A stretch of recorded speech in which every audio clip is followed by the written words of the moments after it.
Hannah and Cailin for Teen Kids News, and we're at the Loesch Theater in Lincoln Square in New York City for the premiere of the Dreamworks animated film, The Croods. We've not seen it yet, but the people who have seen it and the trailers have nothing but fabulous things to say. The released plot summary is this. The Croods is a prehistoric comedy adventure that follows the world's first family as they embark on a journey of a lifetime when the cave that has always shielded them from danger is destroyed. Traveling across a spectacular landscape, the Croods discover an incredible new world filled with fantastic creatures, and their outlook is changed forever.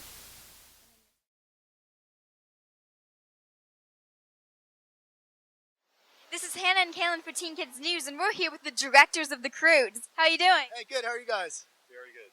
So, what would you say was the hardest part of directing a major animated movie? Well, the hardest part, I think, really is just keeping, it takes a long time. It takes 5 years and 400 people to make one of these movies. And it's just about keeping the continuity of the story and making sure that we're always trying to tell the story that we want to tell and make sure that everybody and the actors understand where we're coming from and that the artists really are inspired. Yeah, I'd say building the world too, because we had to build everything from scratch for this movie, and because this is a brand new period in time that we're presenting, and we want the audience to go on the same journey with these cavemen that they're taking, because every turn, every corner, you don't know what's going to be around that corner. So we had to build everything from scratch. So it was really an epic undertaking. We didn't quite understand when we began the film how big a job it was going to be until we were like right there in it, which is one of the reasons this took 5 years to make. It all pays off at the premiere, right? I know it does. It kind of does. You guys look great. Nice to meet you. Nice to meet you, too. This is Hannah and Cailin for Teen Kids News, and we're here with Nicolas Cage and his lovely wife. How are you? Doing great. Good, thank you. Great. So, we know that your character in the movie is like an overprotective father. Would you say that as a father in real life you can relate to him in that way, or are you more laid back? I have a legitimate, I think, level of concern for my kids. I mean, I think anytime you love your children, you're going to be protective, but Grug just takes it entirely too far, and that's what's funny about him. He'd rather just live in a cave and do nothing else. That's not a way to live. I'd rather go on a road trip or go to some exotic place and meet new people. Great. There's a difference between living and surviving, right? That's right, and that's a great line in the movie, and Emma has that line, and I think it's a nice thing to remember and to live by, right? To live and not just survive.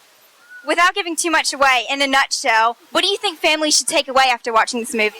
Well, you see, the thing is, and I have to be perfectly honest, it's whatever they want to take away. See, I don't want to tell them what to take away because their response is going to be far more important than mine. I just think that they'll go to the movie. I know they're going to laugh, and they're going to also maybe have a few tears too. It's a very heartfelt and wholesome film. It's very nice meeting you. Thanks for the interview. Thank you so much. Hannah and Cailin. With Teen Kids News. How are you? Good. Good. This is Hannah and Cailin for Teen Kids News, and we're here with Reynolds. So I heard you failed your high school drama class. Is that true? I sure did, yeah. I sure did. It wasn't for lack of trying, though. It was for lack of attendance. So I think the message here is go to school. Mr. Galloway was amazing. He's an amazing teacher, an amazing person, and if I were in his shoes, I probably would have failed me too. I know your character guy has a pet sloth. If I were to offer you pet sloth right now, would you take it? For sure. You like sloths?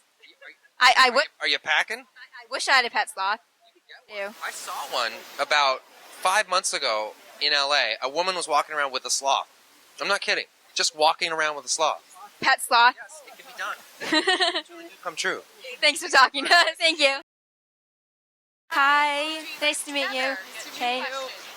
Hi, this is Hannah and Cailin for Teen Kids News, and we're here with Emma Stone, who plays Eep in the film. How are you? I'm good. How are you? Great. So, if you wanted families to take one thing away from watching this movie, what would it be? That life is about living and not just surviving. I think a lot of people just, do what they need to do to get through the day, and it's about making the most of every moment. What made you decide to accept the role of Eep? It was a pretty easy decision. I auditioned and they asked me if I would play the role, and then I was like, yes, of course. This is such a great story, and the directors are so amazing, so it was a no-brainer. Thank you. Thank you. It was nice meeting you. Hi, this is Hannah and Cailin for Teen Kids News, and we're here with Catherine Keener. So, you're a mom in the movie. As being a mom in real life, do you feel like you can relate to your character in any way? Oh my goodness, you guys are good. I can always relate to my character through who I am. big part of who I am, is a mother. So that's how I go about it. You know, I don't try and separate who I'm playing from who I am, because I feel that it's within you. How would you describe just the whole experience of filming this movie? Really, really fun. Thank you for the interview. Thank you. Thank you. Nice to meet you. This is Hannah and Cailin for Teen Kids News, and we're here with legendary magician David Copperfield. How are you? I'm great. How are you guys doing? Great. I can use you in my show and do all kinds of magic stuff with you guys. Sounds good. You disappear and reappear there, but you're famous, so it wouldn't work. So we heard that you're going to start hosting magic on the Today Show every morning in March. Could you tell us anything about that? It's going to be really fun. I started last Monday. I almost made myself disappear in an airplane. You may have heard about that. But did. The airplane landed, and I'm safe, and I'm good. And we start tomorrow morning again. At what age did you develop an interest in magic? How old are you, guys? 16. How old are you? 16. 16, really? Well, I was about 8. 8 years Wow. old. So it's half of you guys. So that means a quarter if you count half of your halfness. Is there anybody who inspired you to start magic? You know, my inspirations were not magicians. My inspirations were people like Gene Kelly and Fred Astaire. You ever hear of Gene Kelly and Fred Astaire? What do they do? Dancers. Oh, good. good. Yes, they're dancers. And I tried to combine magic with dance when I was a little kid. And I couldn't dance, so I kept doing the magic, and here I am. With the magic of Dreamworks animation and an outstanding voiceover cast, we are sure to be in for a treat. For Teen Kids News, I'm Hannah. And I'm Cailin.